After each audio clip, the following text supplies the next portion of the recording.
निधि, मैं तुमसे मिलने कल फिर आऊंगा। कल्लू अपने कपड़े समेट हुए बोला। नहीं, कल से मत आना। कल मेरा आदमी घर आने वाला है। मैं किसी भी तरह के लफड़े या बदनामी में नहीं पड़ना चाहती। निधि कल्लू से बोली। अरे नहीं सूरत, इतना नजदीक नहीं है। उसके आने में कम से कम 2-3 दिन तो लग ही जाएंगे। कल्लू निधि को अपनी बाहों में कसते हुए बोला। निधि बाह छुड़ाकर बोली, 2 दिन पहले ही बता चुका है कि वह गाड़ी पकड़ चुका है। कल वह घर भी पहुंच जाएगा। कल्लू उदास होता हुआ बोला। जैसी तेरी मर्जी, दिन में एक बार तुझे देखने जरूर आ जाया करूंगा। ठीक है, आ जाना निशान, हंसकर उससे बोली। कल्लू पीछे के दरवाजे से बाहर हो गया। अपने घर जाते समय कल्लू निधि के बारे में वह सब सोचने लगा जो निधि ने उसे बताया था। रूपा के घर में सास ससुर और पति के अलावा और कोई नहीं था।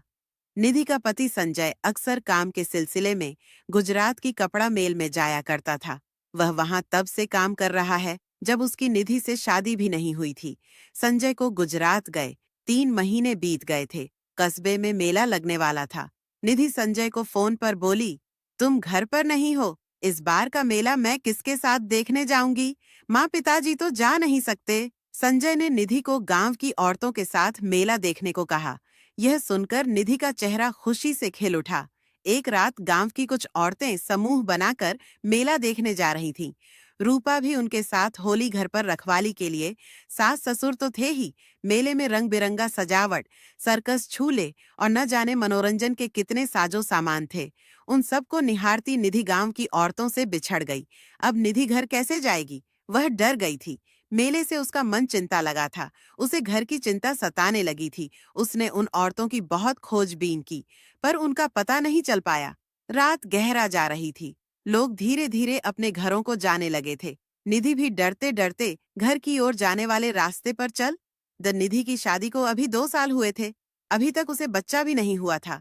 तीखे नाक, गुलाबी होंठ, लाल रस भरे गठीला बदन, रस की गगरी की तरह उभार, सब मिलाकर वह खिला चांद लगती थी। इसलिए तो संजय मर मिटा था। निधि पर और उसको खुश रखने के लिए हर सपना पूरी करता था। निधि के आए बदन को देखकर दुमन चले मेले में ही लाड टपका रहे थे। अकेले ही घर की ओर जाते देख वे भी अंधेरे का फायदा उठाना चाहते थे। निधि भी उनकी मंशा भांप गई थी। घर की ओर जाने वाली पगड़ी पर वह तेज कदमों से चली जा रही थी। वे पीछा तो नहीं कर रहे, इसलिए पीछे मुड़कर देख भी लेती। मनचले भी तेज कदमों से निधि की ओर बढ़ रहे थे। वह बदहवास तेजी से चली जा रही थी कि अचानक ठोकर खाकर गिर पड़ी। तभी एक नौजवान ने सहारा देकर रूपा को उठाया और पूछा, आप बहुत डरी हुई हैं, क्या बात है? कुछ नहीं। निधि उठते हुए बोली, शायद मेला देखकर आ रही हैं। कहाँ तक जाना है? नौजवान ने पूछा। पास के सूरत में मेरा घर है। 2 मनचले मेरा पीछा कर रहे हैं। जिन औरतों के साथ में आई थी वे पता नहीं कब घर चली गई, मुझे मालूम नहीं चला। बदहवास रूपा ने एक ही सांस में सारी बातें उस नौजवान से बोल दी जिस नौजवान ने निधि को सहारा दिया। उसका नाम विवेक था। उसने पीछे मुड़कर देखा तो वहां कोई नहीं था। डरने की कोई बात नहीं है, मैं भी उसी गांव का हूँ। मैं आपको घर तक छोड़ दूंगा। रूपा डर गई थी।